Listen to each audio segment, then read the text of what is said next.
Da mesma forma, a aviação me mostrou a parte feia da aviação, né? A parte dos poluentes, a parte do gasto com comida, enfim, todos esses aspectos da aviação que impactam o meio ambiente, acabou despertando em mim o interesse de trilhar nesse caminho da World Funding. No entanto que na época da aviação, eu criei muitos contatos na aviação executiva, na aviação comercial, pessoal da Embraer, por exemplo. Então, aos 16 anos, eu fui convidado pela Embraer para ir num fórum de sustentabilidade em Chicago, patrocinado por eles. E eu fui lá, participei desse fórum, onde foi debatido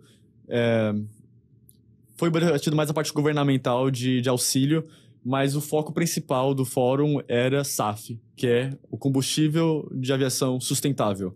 É um combustível que ele é feito a partir de uma matéria-prima que vem de gorduras usadas, enfim, são materiais de biomassa para formar o combustível, tem a mesma eficiência, ou muito similar à eficiência do combustível normal e emite 80% menos poluentes. Nossa. Então é uma tecnologia nova, com poucas refinarias que produzem. Esse fórum justamente tratava como a gente vai dialogar com o governo para que haja incentivos e que o valor e o custo desse combustível seja equiparado ao combustível normal.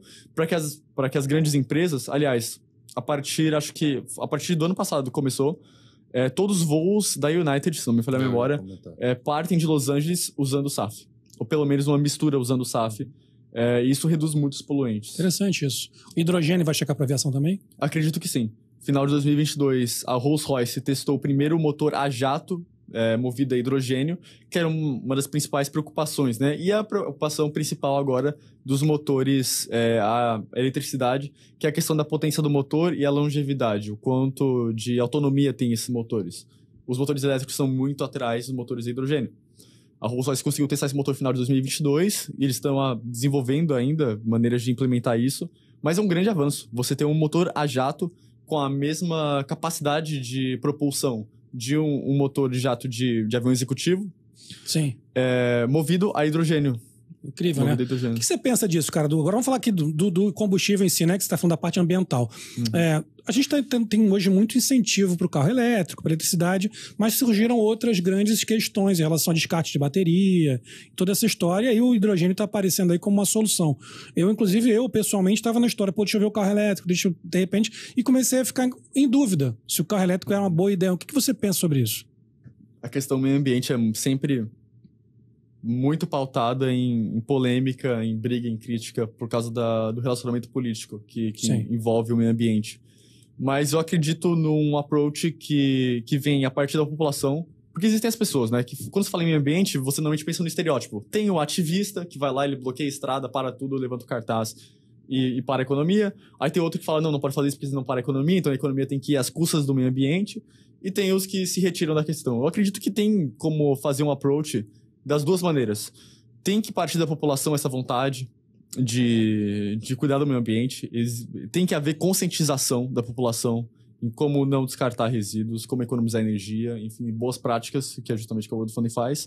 E a gente tem que fazer isso ser interessante para as empresas também. E existem maneiras de fazer isso com que a preservação do meio ambiente seja interessante para as empresas e seja lucrativo. Você vê a transição da matriz energética, por exemplo. Antigamente, a economia era gerada a carvão. Toda a energia era gerada a carvão. Chegou um ponto que foram capazes de refinar combustíveis fósseis que eram mais eficientes que o carvão. O carvão foi começando a ser usado cada vez menos. Hoje quem domina é o petróleo. Da mesma forma, a gente tem que desenvolver tecnologias para que a energia elétrica, que é a energia renovável, seja mais eficiente que o petróleo, seja mais barata e que venha em um futuro próximo substituir o petróleo. Mas para isso precisa de investimento em tecnologia. Então esse é parte do approach que eu acredito que a World Funding promove, que é justamente a conscientização e a promoção de novas tecnologias justamente para fazer essa transição. Porque ninguém tá falando aqui de mandar embora todo mundo que trabalha na indústria petrolífera. Isso seria um absurdo. Aliás, quando estive na COP28, isso foi muito pautado.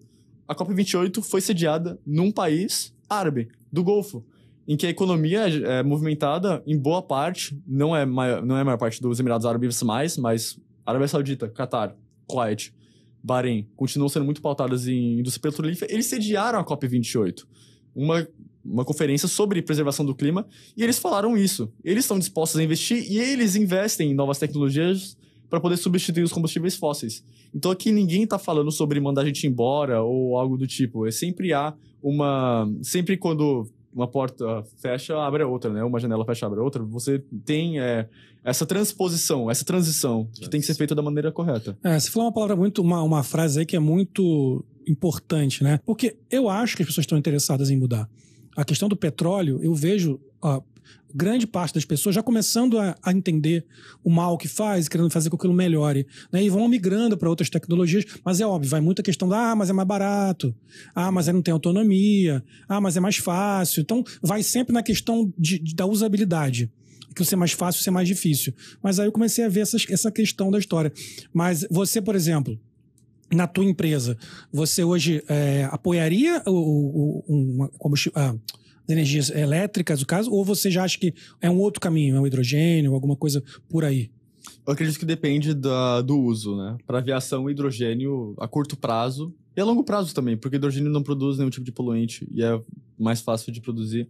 Você pega, por exemplo, aqui nos Estados Unidos, você fala de carro elétrico, você fala de veículos movidos a energia elétrica, mas a matriz energética dos Estados Unidos não é renovável. Então, no que adianta você estar carregando o carro na tomada, sendo que a energia da tomada está vindo da queima de carvão? Não adianta. O Brasil é diferente. O Brasil possui a maior parte da sua energia agora sendo produzida a partir de fontes renováveis. No norte do Brasil existe muita energia hidroelétrica. Isso é uma fonte renovável. Fonte de energia de biomassa renovável. Fonte hidrelétrica, fotovoltaica, eólica, são todas renováveis. Aqui nos Estados Unidos ainda o petróleo é campeão, né? Mas, de qualquer forma, o carro elétrico continua sendo, ao longo prazo, ainda mais interessante para o meio ambiente do que um carro a combustão.